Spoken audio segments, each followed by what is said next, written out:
ছোট্ট আমার মেয়ে সঙ্গিনীদের ডাক শুনতে পেয়ে সিঁড়ি দিয়ে নিচের তলায় যাচ্ছিল সে নেমে।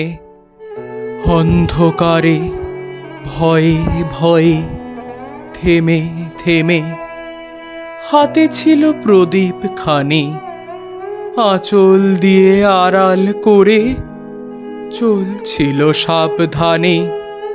আমি ছিলাম ছাতে, তারায় ভরা চৈত্র মাসের রাতে।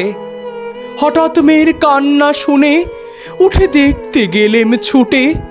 সিঁড়ির মধ্যে যেতে যেতে প্রদীপটা তার নিভে গেছে বাতাসেতে। সুধাই তারে, কি হয়েছে বামে? সে কেঁদে কয় নিচে থেকে, হারিয়ে গেছি আমি। তারায় ভরা চৈত্র মাসের রাতে ফিরে গিয়ে ছাতে মনে হলো আকাশ পানে চেয়ে আমার বামের মতোই যেন অমনিকে এক মেয়ে।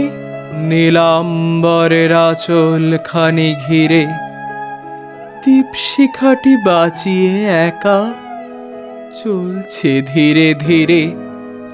নিপ্ত যদি আলো যদি হঠাৎ যেত থামি, আকাশ ভরে উঠত কেঁদে, হারিয়ে গেছি আমি।